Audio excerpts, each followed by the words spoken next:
All right, so I just want to say thank you for joining us for another Building Generational Wealth webinar. I was going to say seminar. We're so used to that word. And wherever you may be joining us from, I want to say thank you so very much. We're also streaming live on Facebook, on my Facebook. So welcome to the folks who are there. And just really and truly want to say a precious thank you to everyone who over the last 3 weeks have returned, have joined us and are still here with us this week for the finale. You've sent us your feedback, you've sent us your questions, and everything has been so positive and appreciative. And more so especially because you have given us so much encouragement that this conversation on building generational wealth is a message also for this time. And so we thank you immensely for having been with us. I do want to remind you, yes, of a few rules that we have for the webinar. It's to keep your mic on mute when you're not speaking, to post your questions, even if they're silly ones, at any time in the chat. Listen carefully to the person who is speaking. Raise your hand, and you can find that in the participant tab. You'll find the option there to raise your hand if you have a question that you need answered. We ask you to please be respectful in your feedback, and all our references that come from that we've used throughout this webinar and through today will be from the book Perpetual Wealth, Jamaica's legislation, and of course from the Bible. We do want you to learn and laugh. And we also want to remind you that our webinar is recorded and posted to YouTube. You can find it by searching Building Generational Wealth. Of course, while you're there, you can post your comments, you can like and share it with your family. And we want to remind you, it is so hot now, we're almost parched. Please be drinking your water and eating lots of fruits and vegetables to maintain a healthy mind and body, especially as we are in this pandemic that's not yet gone away from us. Remember, it's a requirement for your family discussions on building generational wealth. As the first word in wealth is, anybody can tell me that? We. Thank you, Magda. So let's pursue generational wealth together, as today we're going to focus on preparing this plan.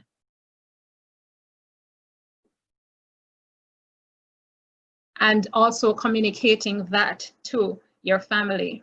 I want to introduce myself and the rest of the team today. My name is Lynette Brown and I'm the host, and I am a licensed life insurance sales representative by the FSC, the Financial Services Commission, and my career is in the field as a financial advisor.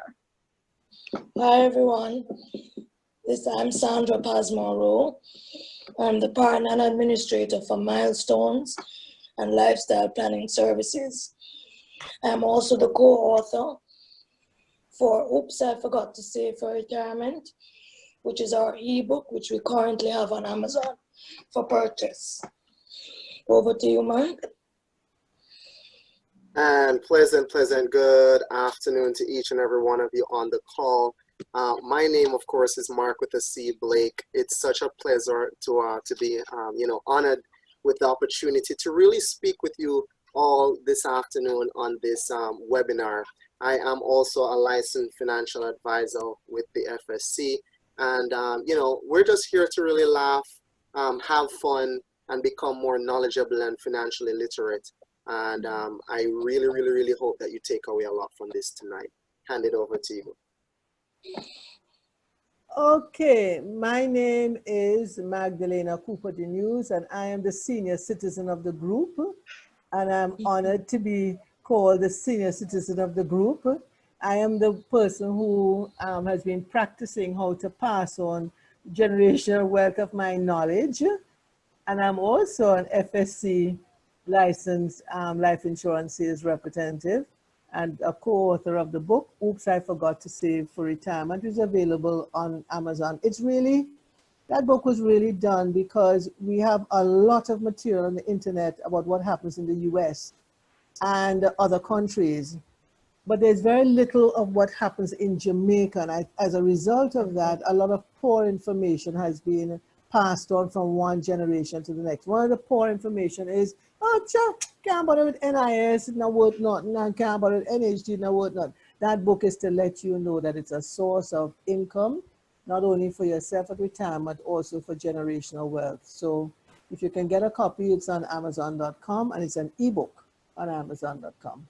Over to you, Lynette. Thank you so much, Magdalena. And of course, that is our team that presents to you this webinar on building generational wealth. I do want to ask you though, Magda, did you ever have any copies available locally, or is it only available as an ebook? Currently, it's only available as an ebook, but it's something which we're going to work on to try and get some hard copies done. We just have not been able to get it up and running, but now that you've prompted it, I think we need to get it done because it really is a part of generational wealth planning. That is true. Yeah, thanks for asking. All right, thank you. And so to our attendees, our friends, our collaborators for the past 3 weeks, why did you join today? I'm hoping it's because you understand a little bit about budgeting. And if you weren't here for the past 3 weeks, then you'll also get to learn a little bit about that today as well. I'm hoping it's that because you realize how your payslip links to both personal and generational wealth. I hope it's also because you know that the regulatory deductions, which are mandatory and discretionary on your payslip, and how they contribute to your retirement income, your personal and your generational wealth plan. And it may also be because you understand the accumulation and the distribution phases of wealth and how you can have guaranteed income for the rest of your life. It's interactive, so we are looking forward to your feedback and questions as we move into the presentation and a little bit at the end. We want you to keep in mind that collaboration and this webinar is done on the principle of love. Love for oneself, love for others, and of course, our love and your love for God. It's also based on a desire to plan for your own personal wealth, to enjoy that wealth and to manage it and to preserve it for succeeding generations. Yes, of course, that's what building generational wealth is all about. Now, remember to manage an inheritance, and building your personal wealth is for your enjoyment. So in all cases, allow love, forgiveness, and reconciliation to become your primary principles of building healthy family relationships, which will endow to personal and generational wealth. Once we allow these things to happen, it must work. So we did have a bit of homework from the previous weeks. And if you do go back and watch our previous videos, you'll also get an idea of what we're talking about.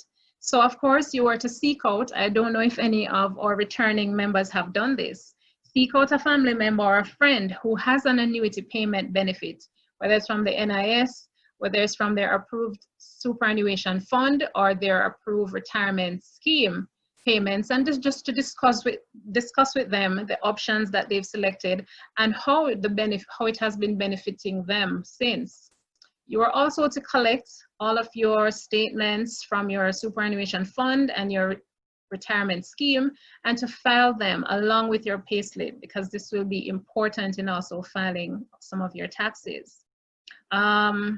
This is a long-standing one. Have you found your old payslips and your 2020 year-to-date? Remember, keep them together, create a filing system. And also, have you tried to calculate your payslip deductions using the template that was designed by Mark Blake to ensure that it's correct? So that was done over a period of 3 weeks. Now we're gonna ask Magda to just recap for us in a nutshell, a little bit more detail of what we discussed in the last 3 weeks. Over to you, Magda. Hey, thank you, Nod. I've got my phone, my mic unmuted, not my phone, but my mic. But I just wondered, Lynette, if we can ask those who are here, and if there was anybody here from last week, did anybody do the homework regarding asking a person who has an annuity what they feel about it? Anybody? Put up your hand or shout or say hallelujah, or anybody? Anybody did that? Anybody did the homework? Miss Keisha, Shirley, did you do that homework, ma'am? Can you unmute your mic?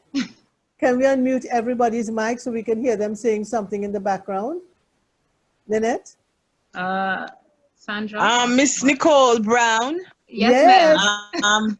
I actually have not written something down yet, but I know exactly in my mind where I want something generally that is related to family, both on a financial level and more of a spiritual level. So I actually had a discussion with my mom and my sisters. Wow. Awesome. Okay. All right. Yes, So Magda, she's still. we need to have a goal, a vision. When we die, what will our legacy be? What will people remember us for? So I did talk to them, but I haven't documented it yet. All right. So Magda, she's still on homework from week number 1. That's good. But Thank what you for about sharing, Keisha. Yes, but what about the annuity? Nobody asked anybody at all if they have an annuity. You didn't call me. Nobody called me to ask if I have an annuity. Carlton Gordon, I see you're on the call. Yes, ma'am. Yeah. Oh, woo, Carlton. Tell them about annuities. Tell you about annuities? Yes. Actually, I'm here. We can't hear you. Carlton, we can't hear you. Carlton, we can't hear you. Okay, while we wait on Carlton to come back, Yeah. I had a conversation with someone who is collecting actually a pension, and he is also still working. And he said to me, I am so thankful that I get to live this life, because right now he is working, but not because he has to work, only because he wants to work, because he did what he had to do from he was young and started working, and he's had a long career in that field, and he's now able to reap the benefits of all of what has come to him, so it's a testimony, I believe, that for those of us who are working, to not, when you leave a job or so, don't take that lump sum and spend it to do something else, but to actually transfer it and keep it, because in the end, when you have left the formal retirement age, that it has actually come in so handy. And as you said, I work because I want to, and I want to keep busy, not because I have to. That was my takeaway from that.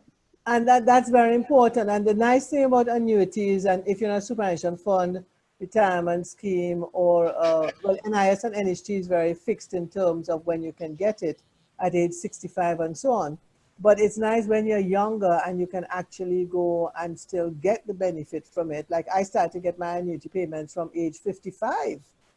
And I am glad that I did, because it gave me the opportunity to see the mistakes I made in the past, and to be able to help other people to do things differently. So choosing an annuity option is really based on how you feel or what your circumstances are at a particular point in time.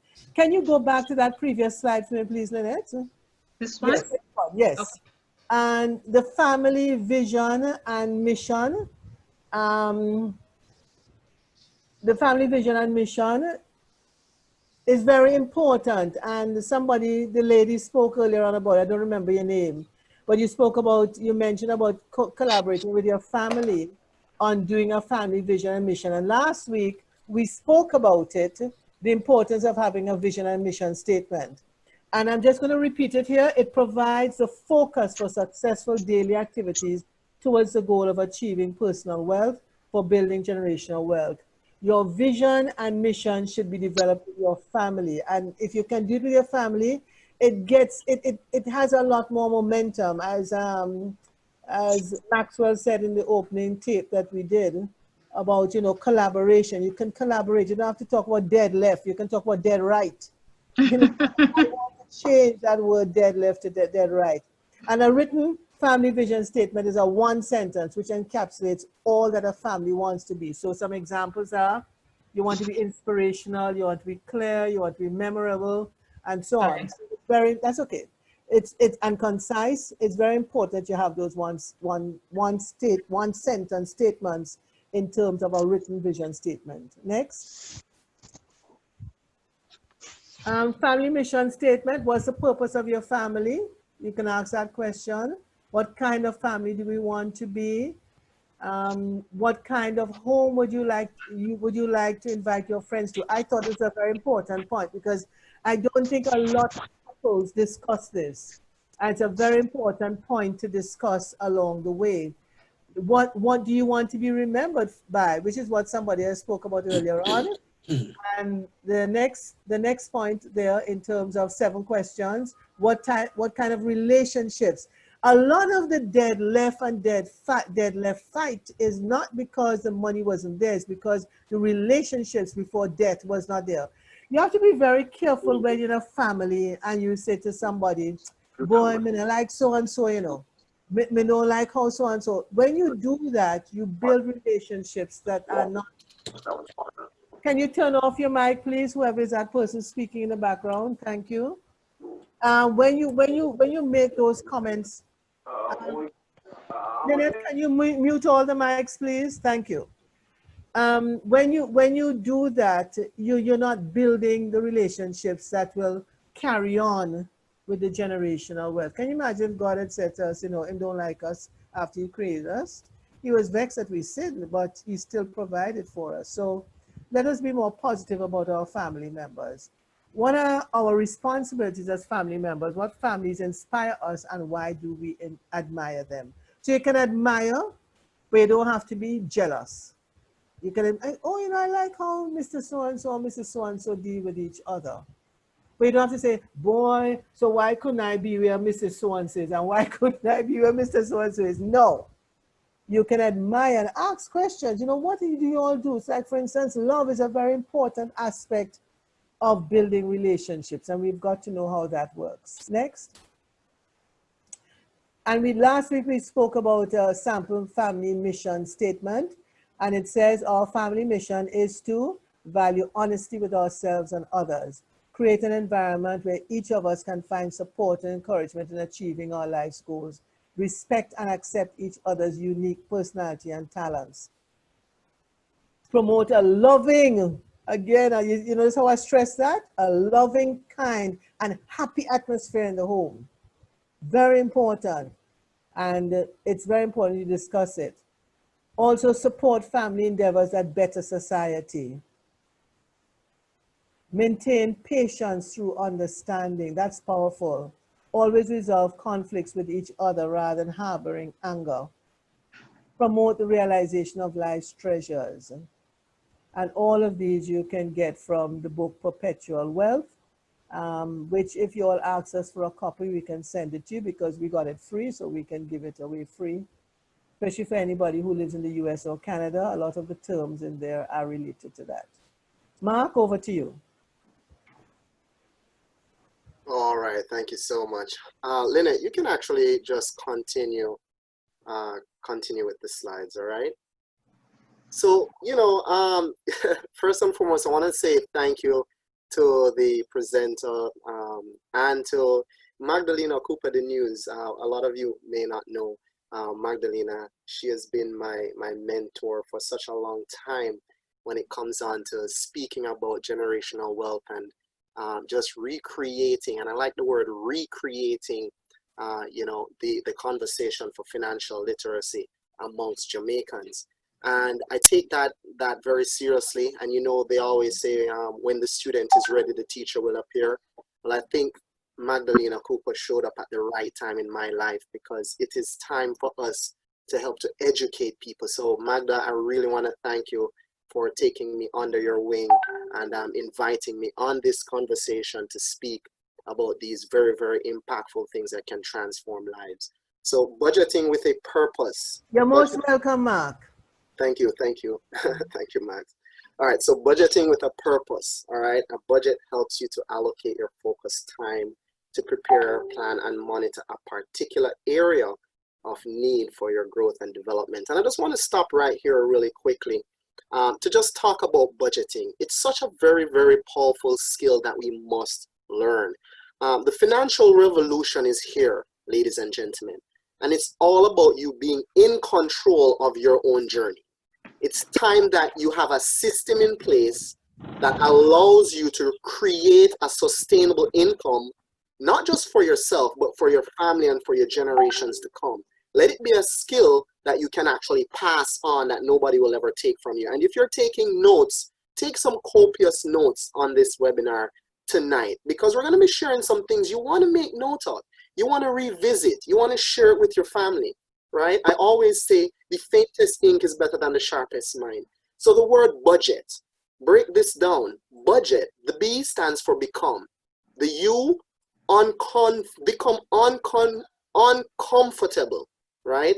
And the D is to decide. The G is to grow.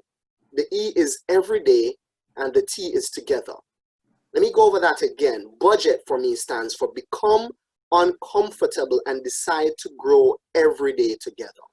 Why do I say uncomfortable? Because typically budgeting is not something we like to talk about, right? Because we don't have enough money at the end of the month. So why would we look forward to budgeting? It's not a fun thing to talk about. But I'm going to encourage you to become uncomfortable in that situation and make a decision, decide. Nothing's gonna happen unless we decide to do it. You have to take action. We can't have it in our head and think we know the bills and we know this and we know that. No, write it down, utilize the guide that we gave you and start to document it. And if you do that, you will grow. You will start to realize that your finances will grow. Your financial house that you're building, the foundation is budgeting, all right? But you have to do it every day. You can't just do it sometimes or else you're gonna have some money, right? You have to do it every day so you can have money every day. You have to allocate each and every single dollar every day. And why I say together, ladies and gentlemen, you have to do it together. You can't do it alone. Remember the acronym for team, together, everyone, achieve more? Well, we're not just talking about today for us, we're talking about our generations to come. That's why we're talking about generational wealth. So budget stands for become uncomfortable and decide to grow every day together. All right? All right, Yeah. Lynette, next slide. Oh. All right, go ahead. I was going to say, Mark, that should any of our attendees, if you did not get the budget guide and the pay slip and budget guide that Mark forwarded, you can just put a 111 in the chat or just send that in a message in the chat and we will forward it to you as soon as we are finished today. Absolutely. And ladies and gentlemen, I am personally looking forward to answering any questions that you all may have using that budget guide. But it is so simple to use. I know for a fact that you will not have a lot of questions. If it is, you might be calling to just say, guys, thank you so much for helping us get this thing under control, under wraps, because that's exactly what we are aiming to do.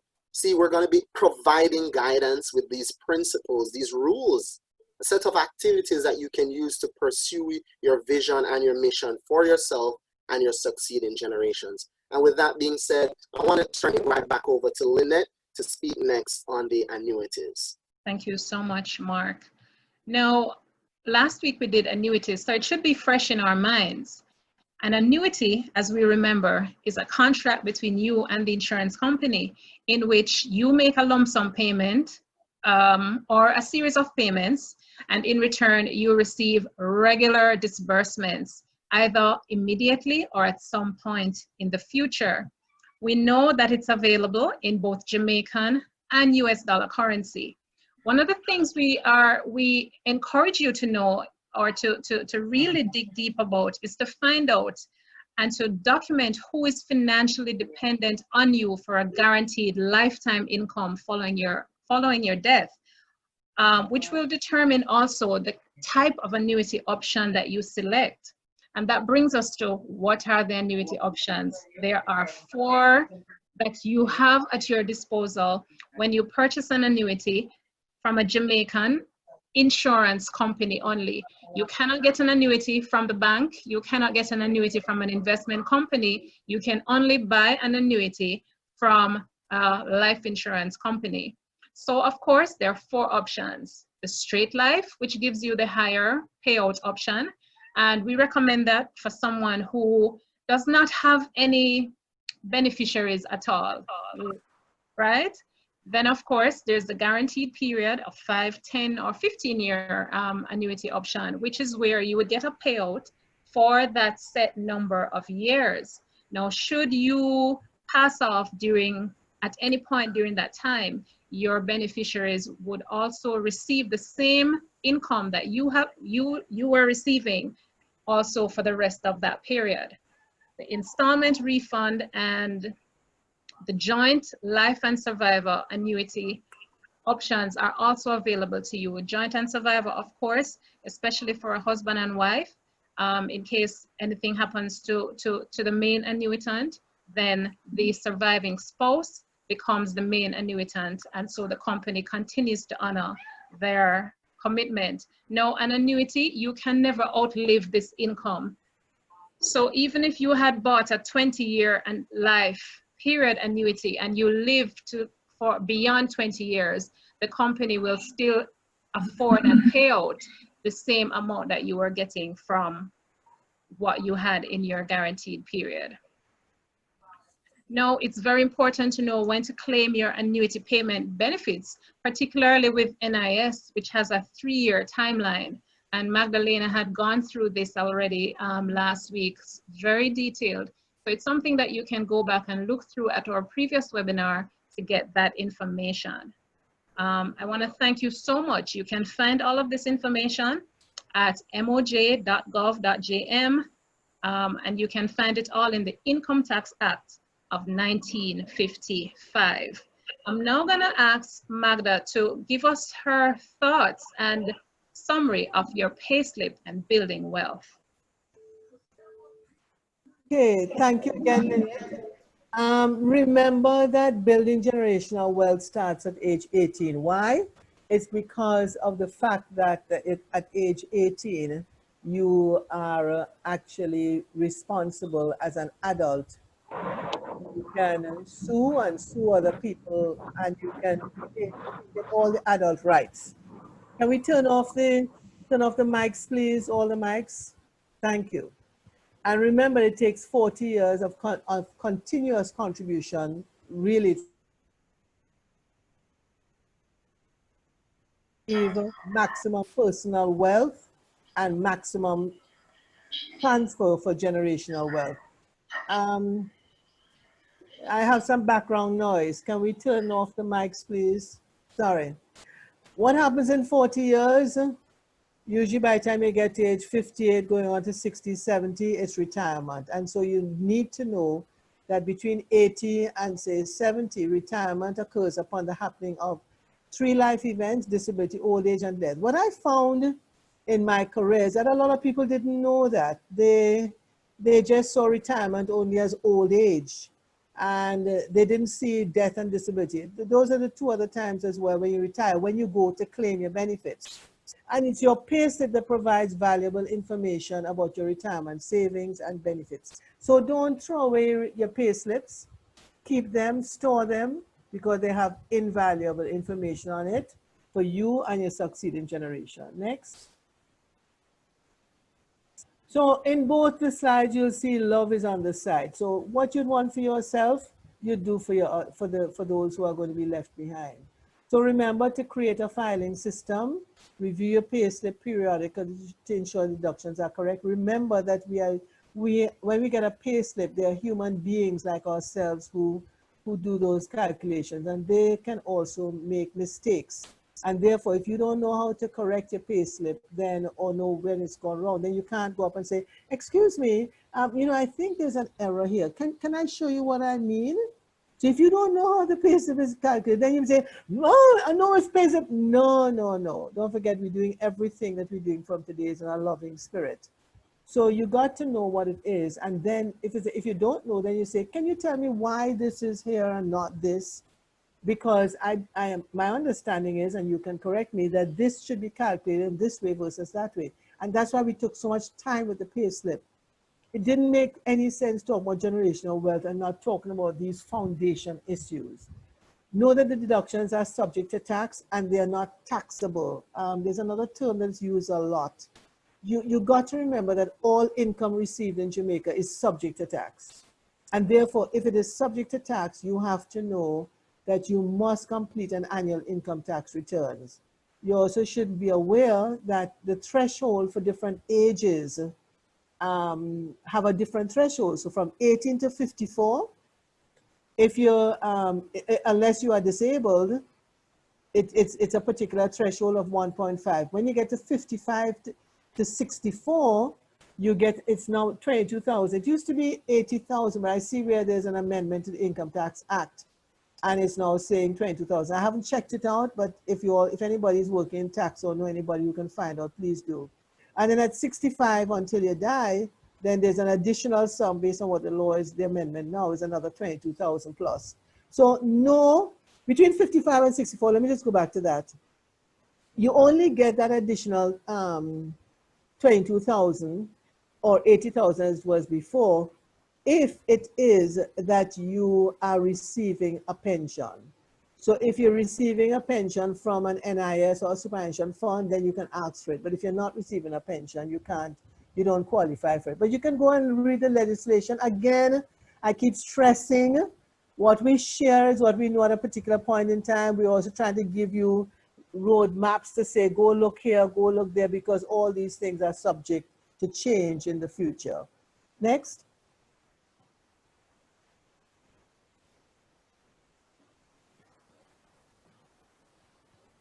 Okay, back to you, Lynette.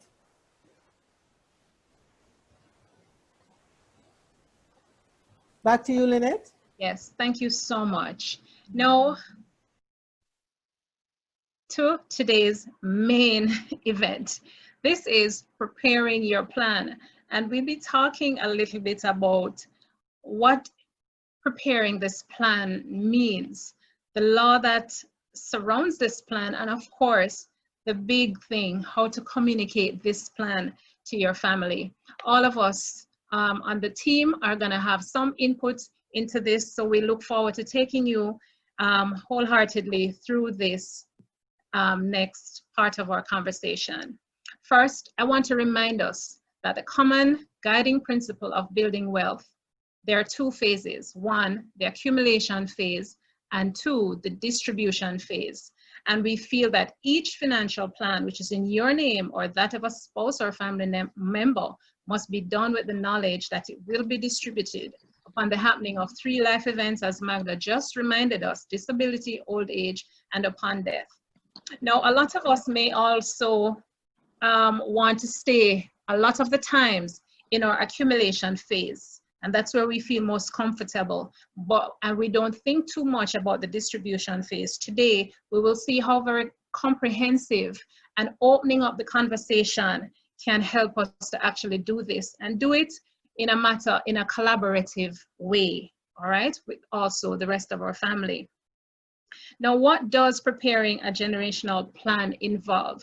We want to know, and we want to remind you that the family is central to this plan. It's more important than money. It's a philosophy, it's a mindset, it's a set of traditions that can pass from generation to generation. We never thought that the stories our grandparents taught us would count as generational wealth, but it actually does.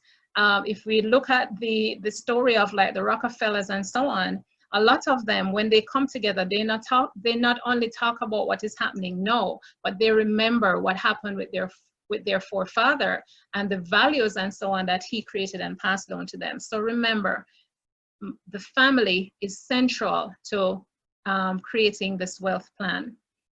You know, 70 to 90% of family wealth is lost by the 3rd generation. Which generation are you in?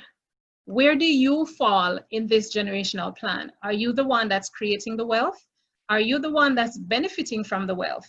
Are you the one that has had the responsibility of losing that wealth? Something to think about. 60% of families who've seen the breakdown in their wealth says trust and communication in the family is one of the biggest reasons for this. And I think a lot of us would agree with that.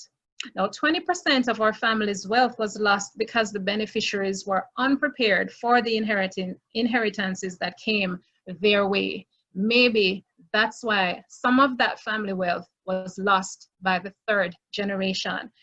This conversation on building generational wealth is in hopes that we can change that. We can change that in our own families, and we can change that for those who are our friends and our families as well. So we want to take it from the foundation of 4 cornerstones of family financing. The very first foundation is a financial foundation, very important. 2, family lending. I'll tell you a story about that. 3, leadership. And 4, legacy. So in a way, it's like building a company, building a corporation. Many of them have these 4 cornerstones. Today, we're talking about it from the perspective of the family, and that in itself creates perpetual wealth. So I'm going to take each one as one by one. So cornerstone number 1, financial foundation. This takes care of our family fund, setting the foundation with saving and protection and developing positive money habits. What is saving? It really creates the seed money for your family's wealth and prosperity when you think about it. It is guaranteed to grow no matter what. Oh, unless you put it under your mattress or like the servant in the Bible that just buried it. But otherwise, it is guaranteed to grow. So by saving first, we prepare for emergencies, and then we invest for opportunities, and we'll see how that comes out in other cornerstones to come. Purchase an asset in the form of permanent life insurance. This ensures that your most valuable treasures, that the people in your family, they are protected, and it provides for saving and protection in one. And also, this gives you the liquidity for your family fund. So savers who leave legacies for future generations provide opportunities for family members to fulfill their potential, change their lives, and in turn teach the next generation to become savers and change agents as well. And I love that with the concept of love, because that's what it's all about. So for me, the real star of having a financial foundation in our family is the saver, is saving, is putting those habits of becoming uncomfortable to decide to grow every day together, putting all those elements of budgeting together so that we can make our family better. If you have not yet started the conversation, now is the perfect time to do this. We want to talk about the second cornerstone of family financing, and that is family lending. Here we talk about borrowing and replenishing, funding our opportunities, and investing in human capital. A friend of mine told me recently, he said, you know what? Our family has started a group. Our family, we are our own bank. So if we want money to borrow, we borrow it from our families. If there's a business investment, we borrow it from the family and we pay it back. For me at the time, it was a foreign concept. And I said, wow, all the best to you. Now that I'm seeing that it has happened and it is available to us, I am on board. So what does this do? It invests in the success of the family through avenues such as education, training and mentorship, buying cash flowing real estate, right? Launching or expanding a family business. And guess what? It gives younger family members the opportunity and the experience to learn and practice their own money management skills. If you are telling them that they need to get something that they really, really need, then you're also going to tell them that they can borrow the money and they have to pay it back. You're teaching them, and you have to also be consistent with it, because it will also help them and give them the experience themselves that they need. So of course, We want to also touch on our cornerstone of number 3 of leadership. Now, leadership will make or break the camp, don't you think? So here's where we're going to talk and have things like the family council. Oh, what is that? Big word. But it is really not. It's about having family members learn and grow, serve and nurture. Remember, Christ said, if you want to lead, you must first serve. So it's that kind of a concept, right? So because we know that family wealth has more than to do with financial assets. So it leads on experience, skills and wisdom of the founders and of other leaders in the family. So we may think that our grandmother or our grandparents, may not have the financial prowess to be part of our generational wealth, but their skills, their wisdom, their experience, that has more to do with your family wealth than just financing. Are you with me? So one thing, family meetings, when we talk about council now, family meetings or a more elaborate gathering offers opportunities for the family to work towards their common goals, whether it is their mission or vision, to demonstrate discipline and responsibility, to nurture the ability for long-term thinking, and to guide younger family members. So that's what this involves, this whole mentoring, this whole training, this whole developing the family as a whole. It's a collaborative effort, and so everyone must be involved. I'm now going to ask Mark to talk about the 4th cornerstone of legacy, because this is so important. Okay, Mark? Thank you so much, Lynette. And I really appreciate your discussion just now on leadership. I'm just gonna add just a little tap to that, right? All right.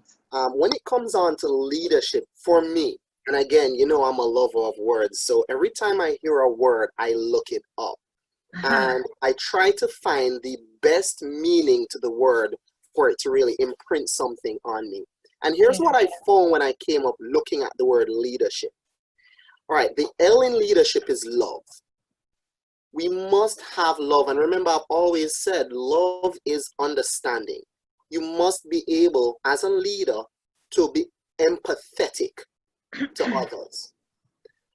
The E is expectations. So what are the expectations that you may have? And this comes directly from the vision and the mission that we're trying to communicate. Everything rises and falls on leadership.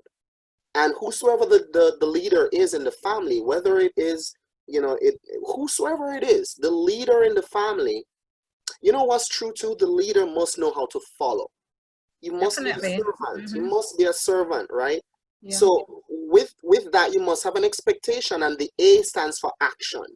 So you have the vision, you have the mission. The leader should now be able to focus all of that and put it into action, so the family can actually go with the leader. And then you also have to have discipline, which is D. D is discipline. If we have the discipline in our family structure to be doing most of the things that you just discussed, because we'll say it and not do it, right? So we must have the discipline. And when doing that, you'll find LEAD stands for lead. But who are we leading? You must learn to lead yourself first. If you don't lead yourself first, there's no way you can lead your family, all right? So I'm speaking to the fathers, I'm speaking to the mothers, I'm speaking to those individuals who want to lead their families into generational wealth. So if you do all of that, then you'll have an example. See, a lot of us look at our parents and wonder where the example is, right? Because if you really want to become wealthy, what is the information that's being passed down? What did our parents pass down to us? So where are the examples that you're going to put in place so that your next generation can follow? And then, of course, if you do that, the R in leader stands for results. If you do all of that, you must have the results. And when you have the results, you will then have the confidence and you'll have the respect a lot of times from the people in your family to do what it is that you're trying to accomplish together, collectively. So I just wanted to touch on that real quick, because the family will only grow to the level of their expectations. All right? Alrighty. So number four, legacy. Legacy. So with legacy, ladies and gentlemen, you just spoke about the Rockefellers. You talk about, you know, the Carnegies. You talk about so many wealthy families that it's not the money that's left behind. It's the legacy. It's what are people continually saying about you and your family's name for generations to come.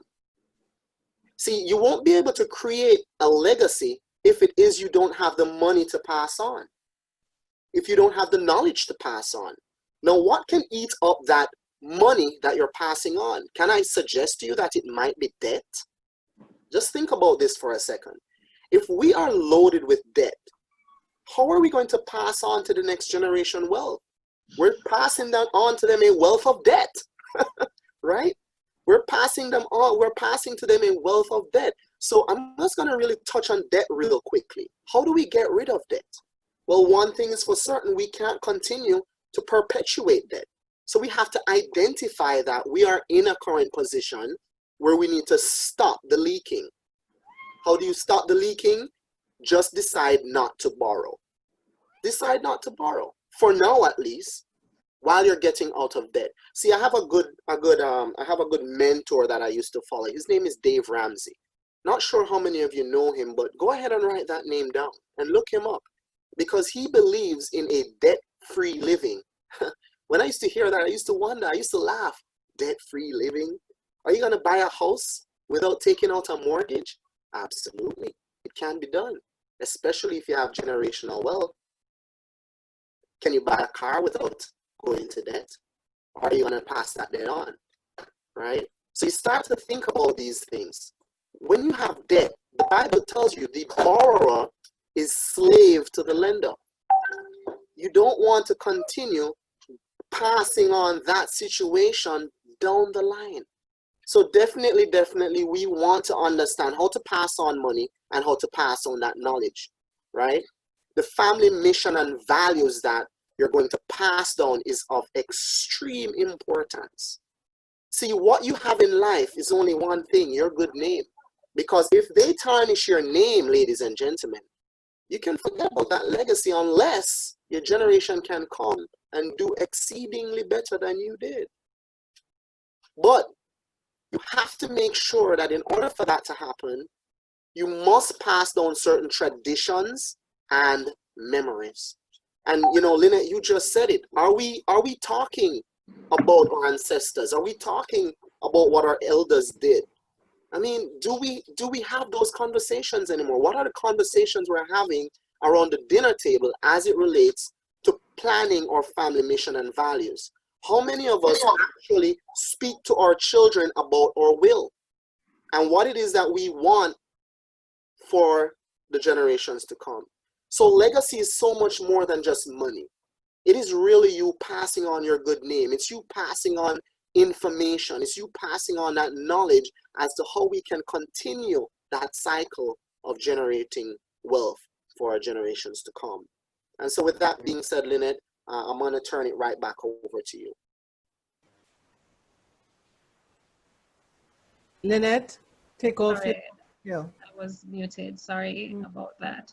Thank you so much, Mark. I don't think there's anything much more that I need to say. I think you've covered it well here as well. All right. I just want to say, yes, when we take a holistic view of legacy, we find that the tools and ideas of a wealth plan, which goes beyond money, they go beyond our own capabilities and limitations, and even beyond the confines of our lifetime.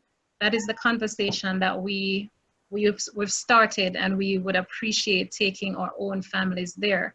So with the planning, your legacy can succeed, but I would say with planning, our legacy can succeed, because it's not just about you, it's also about all of us. All right? Lynette, 1 second, please. Yes. Is it time to ask for an extension of time, or we can continue? It's now almost 6:30. Hello? Yes, go ahead. No, I'm saying, should we ask for an extension of time It's almost 6:30. All right, folks, we would finish here in another 6 minutes. We are asking for about 15 minutes more of your time. Is that good? Please type a 1 or yes in the chat room, or a thumbs up, if that's okay. I can't see. Someone has to tell me. Yes. Okay. Folks are saying yes, so go ahead. All right, thank you so much. So it's not enough to just give money to your heirs. You have to prepare them for it. And that's how communicating this wealth plan to your family is important. So there may be a few practical things that you can do. One thing I like in doing the research is a coming of age letter, especially for younger family members. It's documenting what you've put together, why, and where things are, and that family member's part to be played in its continuity. Don't worry if it's too long or if it's too long-winded, but it's a document that they should want to keep and refer to from time to time, perhaps, you know, on their birthdays or something. To also put in place a family trust, and instruments such as life insurance creates an immediate trust for that purpose. How do we raise financially responsible children to ensure that they are financially mature in order to nurture what you have put in place is also one of the means of communicating this wealth to your family. So we don't want kids who feel privileged and entitled. We want them to have a responsibility for what they have and to humble themselves, as my grandparents used to say, humble yourself with what you have, all right? Also, to educate them, talk to them about money. That's what this entire webinar has been about. Start the conversation, expose everyone to money management, give them the responsibility, and teach them also consequences. So we know that not every plan that we have will succeed. And a lot of entrepreneurs and family members will tell you that, but we must also be able to forgive, and we must be able to teach them the consequences of making mistakes and how we can get up and do better for the next time. Family meetings are great. So we go over instructions on where to find important documents and who to contact in the event of you know, one passing away. So not just have a meeting with one family member that you only love and trust. And that's why we want to have the conversation more open, so that, you know, everyone is aware of what will happen. If you might entrust all of this information to one person and that person is not even able to manage it. So it's important to spread this out a little bit. All right, so we hope that we've given you a little bit of a practical example of how to communicate this plan to your family. I'm going to throw to my panelists, Mark or Magdalena, if you have anything to add here with regards to communicating this plan to your family. I would just say to those who came late, yes, that you should tell them the video we played earlier on, and they should go and look at it until the principles of collaboration. That was, well, we'll play it at the end. Yeah, yes. We'll play it at the end so they may get to see it then.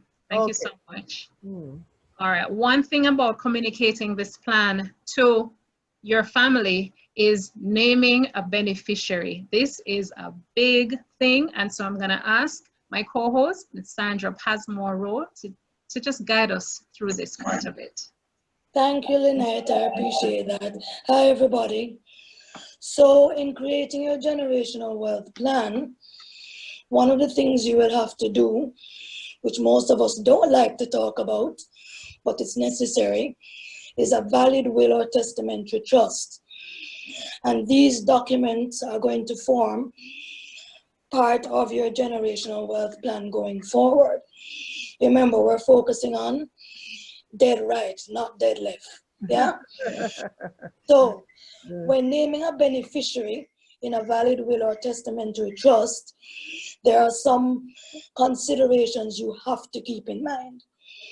One of them is the mental state or soundness of mind of the beneficiary or beneficiaries. That's quite self-explanatory and very important. The next consideration is the age of each person who is being named. So if the beneficiary or beneficiaries at the date of preparing the valid will or testamentary trust is or are of unsound mind, or minors or a minor that is below the age of 18, a trustee must be named so that they can manage the assets until that beneficiary turns 18, yes? The next consideration, which I think we need to stress highly, is a money management capability, yes? A lot of persons, as I think we had mentioned before, if they receive an inheritance, a lump sum payment, a lot of it is lost, thrown to the wind. Why? Because most of them don't know how to manage that money. They were never taught, and they don't know the first thing about it. So the money management capability of the beneficiary or beneficiaries is tantamount to who you name. So think about whether the beneficiary is thrifting, frugal, or even a spendthrift. For example, if the person is a spendthrift, it would be better for that beneficiary to benefit from a regular income through an annuity or the accumulated funds managed by trustees to provide an income, as opposed to the asset being given in the form of cash or real property to be managed for personal and generational wealth. So that's something that we cannot stress enough. And I urge you all to ensure that the money management capability is thought about when naming a beneficiary. Also, in terms of the beneficiaries you want to name, if they're going to be children, child or children, it's ideal that the asset or assets are allocated in equal shares. Yes? And the last and final consideration is a category of beneficiaries known as charitable giving. Now, many of you are very active in your local churches, your local communities, even your alma mater, and probably volunteer at a charitable institution or foundation. I don't know whether you have thought about it, but it is possible to name a charitable institution as a beneficiary. But there's a stipulation to that, and I don't know if Magda, you want to expand on that, because I know there's something about naming a charitable institution as a beneficiary. Okay, thank you, Sandra. You should not name a charitable organization as an institution before you look after your own family members. That's the main stipulation I put in there. And some people end up giving away everything, and then the families end up suing the charitable organization for getting back the assets. Okay. So you need to ensure that your family is taken care of. And again, that's where the family communication comes in. The family communication is, and the person who's passing on, the elder person who's passing on says, okay, I'm going to give you this and this. And you see that piece of land across there? I want a school or I want a church. I'm giving to the church so it'll continue. Fine. But you can't give the church everything or the school everything and leave your family destitute. Can't work. Continue. That makes sense. That makes sense. Thanks, Magda. Yes. So moving on to the next issue to do with creating a generational wealth plan. As you guys may have noticed, from the beginning of our webinars, we have focused on the Jamaican laws. A lot of our information is based on the Jamaican laws governing inheritance and generational wealth planning. So some of these laws that we've identified that govern it are Intestates, Estates and Property Charges Act, 1937, Status of Children Act, 1976, the Wills Act, which is a very old act, 1840, and the Trustees Act of 1897. All of these laws are what the Administrator General Department uses to govern their administration of estates, wills, and intestacy situations. And you can actually go on the website agd.gov.gm to look at that. But to look at the laws in more detail, you can go on the Ministry of Justice's website, which is www.moj.gov.jm/laws. That's LAWS. Yes? Yes. So if anybody, I don't know if anybody has any comments or feedback to the slides, but feel free to, and even my co-host, if anybody has anything to ask or comment on. Yes, I'd like to make the comment about those legislation. Although they look very old, they've been amended over time. So when those legislations are quoted, everybody should know it is that legislation, and you have to also look up the amendment, because amendments have over time. So we don't want anybody to feel that the 1840 Act is still in place as is at 1840. It has been amended over time. But what we're trying to communicate here is the fact that this whole aspect of personal and generational wealth and inheritance have been in legislation for years. It's just that I don't think we've paid a lot of attention to it, and therefore we have lost out as a result, and hence the reason for this webinar. Thank you, Magda. Yes. Moving on to Lynette, I turn it back over to Lynette. Okay. Or you want me to do the feedback? Well, you know, we have said a lot over the past 4 weeks. Wouldn't you agree? Yes. And, we want to hear from some of you this evening. So even if we have to go one by one, we're going to hear from you. But before that, Magda, we forgot to mention something also very important. You know, there are people who leave Jamaica and they used to contribute to NIS, they used to contribute to NHT, and once they've left, they have just said, oh, well, that's no longer for me. But Magda, it's still here and available for them to claim. That's correct? That is correct. And we need to tell our family and friends who have migrated, and if they weren't making the contributions to NIS and NHT, they can continue it. They can continue. And we need, yes, and if they don't want to continue, they can still claim their benefits at disability, old age, and death. So a lot of benefits are not claimed because people don't know. And you know, there's a saying that I heard many years ago that when people leave, they throw the salt behind their back because they're not coming back. I beg you, tell them to come back and claim the money. If they don't want to come back here, they can give another relative the money that they've accumulated, or the benefits they've accumulated in both NIS and NHT. And I think if you go to the NIS website, www.mlss.gov.jm, you'll see information on that, and also on the NHT website, www.nht.gov.jm. So it's important. And I think that's when you usually plug in your name and your address and your phone number.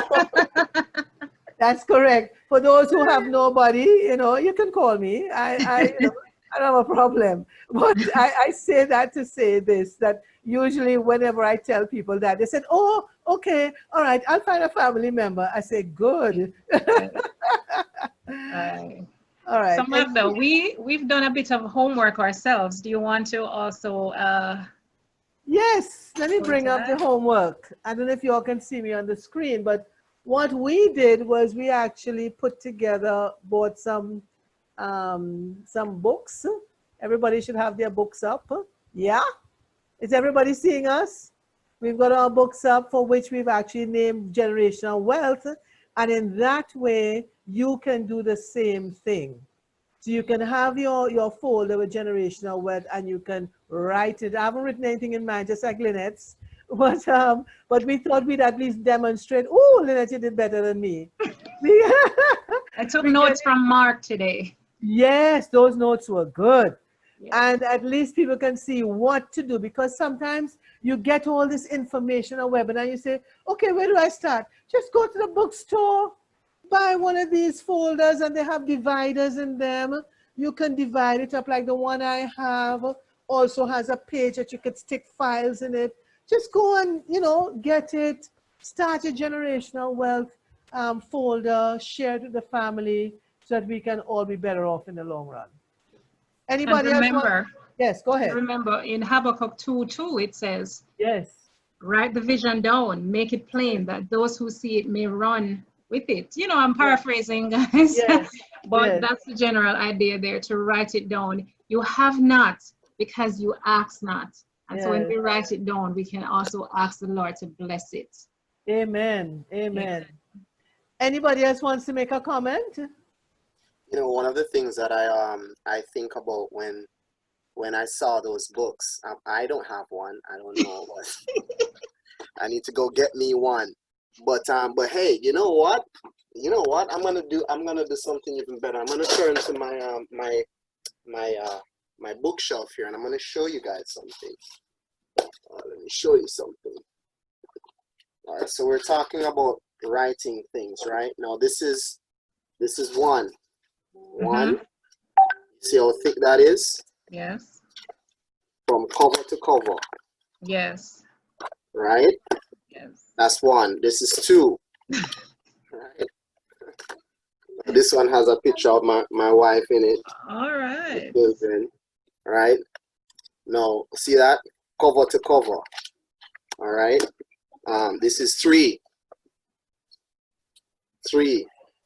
Right? This one has some sayings in there. Cover to cover. Why am I doing that? As you all were talking about making notes, this is something that I've been doing for years, probably around at least 10 years now, where I've been making notes on things. And here's why. My vision is that I live to see 80, 90 years old. I always saw myself like in an attic, sitting down with my great-great-grandchild, going through one of these books and showing them exactly how we did it. And that's going to be my legacy. All the notes that I would have taken over the years on building generational wealth, all the notes that I've taken on personal development, I see myself down the line with my great-great-grandchildren, showing them those notes, giving it to them to say, hey, here is what Grandpa has to pass down to you. And so they will forever have that knowledge. They'll forever have that experience. All those experiences I would have gone through, all the things I would have done, they would now have them in the physical form. Write it down, make it plain, so that those who see it can take it and run. So true, Mark. Thank you for sharing that. A lot of our history and a lot of our family history is oral. So if we start to write it down from now, then, you know, we don't have to rely on our memory when we get to an old age to remember, or if we should prematurely die, that there would be nothing there for them to see. And that's how a lot of generational wealth and stories get lost, because, you know, it was not written down, and you hear and you catch something from what grandma had said, and you fill in the rest along the way, you know. So we're really and truly, I've been writing notes for years too. I just never thought of them as something to pass on. So now you have extended yourself now to, you know, your next generation and generation. And that's something that I commend you for, and something that we should all do. So let me touch base with a few of our attendees. Remember, this is now on your time. So as much as as soon as you're ready to talk, then we can definitely get out of here. So let me touch base with Miss Cunningham, Janice Cunningham. Can you just give us some feedback on what you have learned here so far, and if you have implemented anything as yet into your family? I'm going to ask you to unmute yourself, sorry, and share with us. So nobody knew I was going to call on them, so it's a surprise. Yes, guys, we love to surprise. But Miss Cunningham, are you there? Okay, while Miss Cunningham gets ready, Anne-Marie Johnson. And after that, Miss Andrea Edwards. You know, our attendees have been silent. Why have they been so silent, Sandra? Do you think that we've out-talked them? I think they're just speechless by all the information that we've shared. It's so much information to process. They're speechless. Yes, Miss Brown, Anne-Marie, go ahead, yes. what were you saying, please? Oh, you see, she wasn't even there. I was asking you to share with us just some feedback on building generational wealth, your thoughts, and if you have started any discussion yet with your family on this matter. Well, this evening I came on late, but yes, I've started. I've always have a book to write, especially monthly budget Yes. and income and expenditure. And I've also from my daughter was 1+. I've been talking to her about saving. Not only that, I have taken her to the bank and she has her own account. And now she's desirous of having her own US account. So I have gone, she's 11 and she'll be going to second form for September. She's desirous of becoming a doctor, and that's what she speaks of every day. So I encourage her, and I'm encouraging her, and I'm telling her she's to save. So what I do, some months I allow her to get my notepad and to do the budget, and then she'll see. Like this month, my budget was so high, and she was saying, "Mommy, you have a lot of things to do." But then I remember what Mark said. I think it was the second week when Mr. Blake said that you should plan for your insurance, etc., way before the time comes, so that the month that it comes up on you, you don't have to jump at once.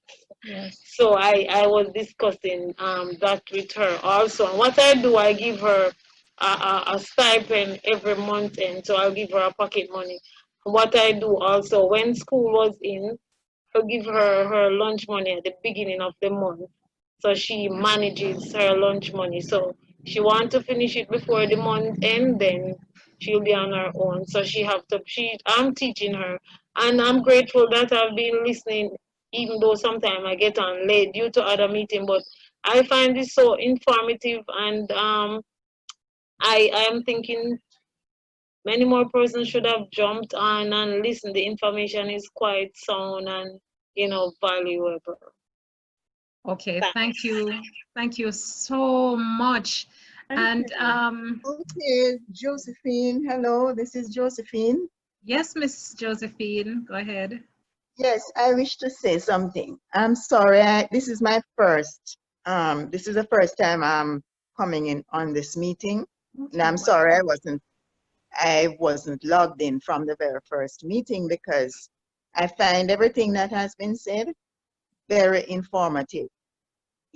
I've learned a lot this evening. Thank you. And one thing I know that I did when my son was 5, I took him to the bank and made him, open an account, but I never did anything that was structured in terms of, telling him how to generate wealth and that sort of thing. But, I know I used to tell him that, it's important to own your own property. I know I told him that. But it's never too late. What I'll do is pass on what I've heard to my granddaughter, and hope I'll be able to learn, get more information, valuable information from the meetings for as long as they'll continue. And from time to time, I'll seek to get information from Miss Magda. I'll be calling on you at times. Yes. Thank you, Josephine.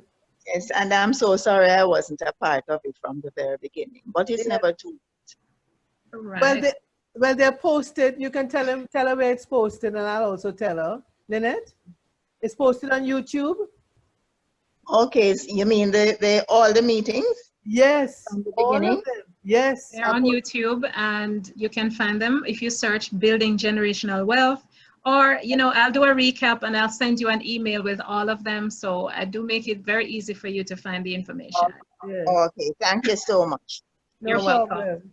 I want to hear from our panelists in terms of your final take from doing this webinar series. as we look to close out for this evening? Okay, can I start? Yes. Okay, for me, it has been a learning experience and sharing one. I think I learned a lot.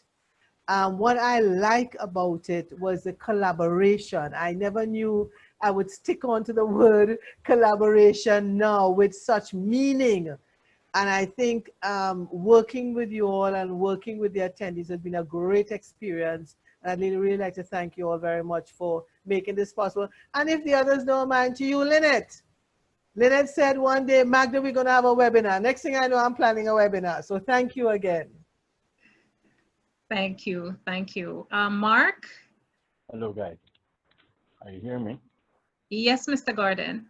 Just wanted to let you know my computer crashed before, but I couldn't let you leave without mentioning how impressed I have been with the webinar. Well, I came in fully this time. I had to rely on the archives to catch up with some of the other ones. But of course, as usual, where Magda is, there is love, leadership, learning, and particularly learning. So there's a sense in which it could be said that I've been there, done that in relation to much of this, but there are always things to learn. And I've been impressed by the relaxed atmosphere and attitude of the webinar and stuff. And all the best to you guys, and we'll continue to be in touch. Thank you. Thank you. Sir. I'd like to say, yes, I Ms. too Mary, have yes. benefited significantly. I've been in banking and finance all my professional life, and really there are a lot of things that I have learned. So I thank you all, and I appreciate the program, the webinar.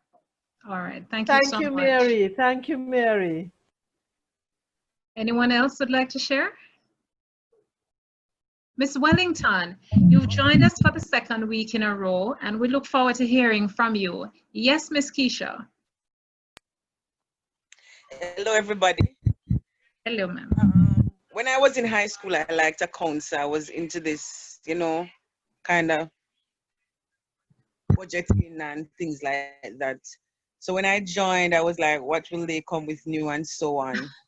Some of the things that you really shared, I probably would have been practicing it, like saving the pay slips, budgeting, saving, investing, etc. But I've learned other things that I've been sharing with my friends. And just today, something really came home, asking yourself, how can you come out of debt?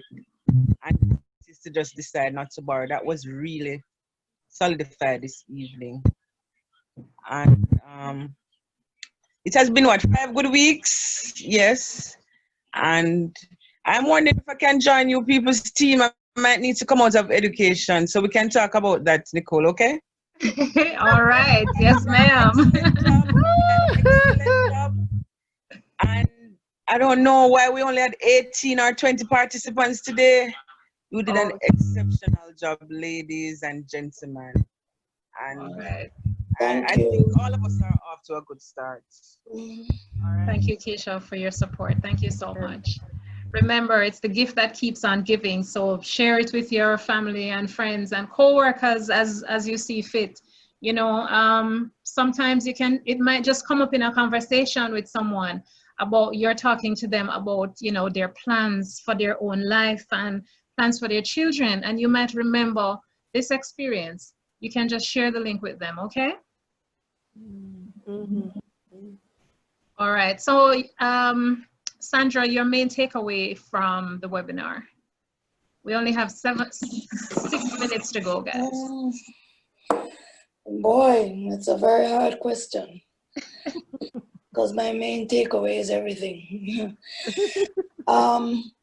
I know for me personally, I've been considered a good money manager, budgeter in my family. Yeah. And I think it's something that's been passed down from my late mother. Right. And unfortunately, it's not something that my sister picked up And that's something that I'm actually trying to help my sister with now in terms of building generational wealth, because she has a daughter. And so we are actually planning to have a family meeting soon. And the book of Perpetual Wealth is definitely a book I encourage everyone here to buy, because there's a lot of information in it that I found useful and beneficial, and things that I, thought of in a certain way, I now look at differently because of that book. Mm. And I definitely will be using it to guide me in my family meeting with my sister and my niece. And Magda and I have been partners for, 10 years, Magda? Yes, yes, yes. Milestones and lifestyle planning services. So she knows, just to let you know, I will be coming to you soon about something. for some assistance and advice. Yes. And Lynette, thank you. Mark, you guys are the financial service providers licensed. So I've learned from all three of you. And thank you for allowing me to be a part of this. And I really hope that all of you who have joined over the 3 weeks are able to make sure that generational, or BGW, that's the acronym we have to start using too as well. And even posting hashtagging BGW. Start talking about more with your families, because it is an important topic, something that's hardly spoken about. And I'm proposing that we probably have another one at the end of the year. Yes. Going into the new year. Yes. That's my proposal and take on it. Thank you, guys. Welcome. Thank you, madam. And Sir Mark. Let's see if we can keep this to a minute. Mark, you're asking to keep for me. A joke, I'm not going. All right. So before Mark comes on, my main takeaway, and it comes from, everything, yes, but I really appreciated the practicality of having of budgeting and having those 5 jars and putting away that little story that was told, and putting, that tithing and the saving and the offering and the spending. I love seeing that, and it's actually something that I've actually now. We used to practice it before, but now we start over again with me and my daughter at this time, and we're now having more wholesome conversations about money. Sometimes I think they may be a little bit too much for her, but nonetheless, I still have it, and we communicate about it, so she understands. And then, of course, I will take it on a phase-by-phase basis with her. But I'm so glad that we started this conversation. If nothing else, we've started this conversation. I've even mentioned it to my sisters. And so, we'll take it on a broader level right away. And it's just one of the things also that we've mentioned family, but maybe we just have to start with ourselves. And if it's just us and our child, let's start there. If it's us and our brothers and sisters only, let's start there. If you are the grandparent, you can start that conversation as well now with your children and grandchildren. So it's really multi-generational in its reach. And we certainly hope that we're able to do that. No, I think for everyone who is still on the meeting here, we can send the book Perpetual Wealth to Magda. I think that's about 13, 14 persons. Yes. What do you say? Yes, yes. Because Awesome. we got it free. So let them know we got it free. That's why we're sharing it free. Yes. Yes. Okay, awesome. All right. So can you show the video again and stop recording? recording? Yes, we'll definitely show the video again.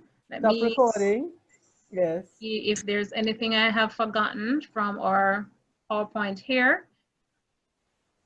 Okay, the finale. Homework. We haven't forgotten that. Continue the conversation. All right. So thank you. Remember that the best time to have planted this tree was 20 years ago. the next best time is now. So just start now, start planting. And you know what? Let us also know how it's going with you.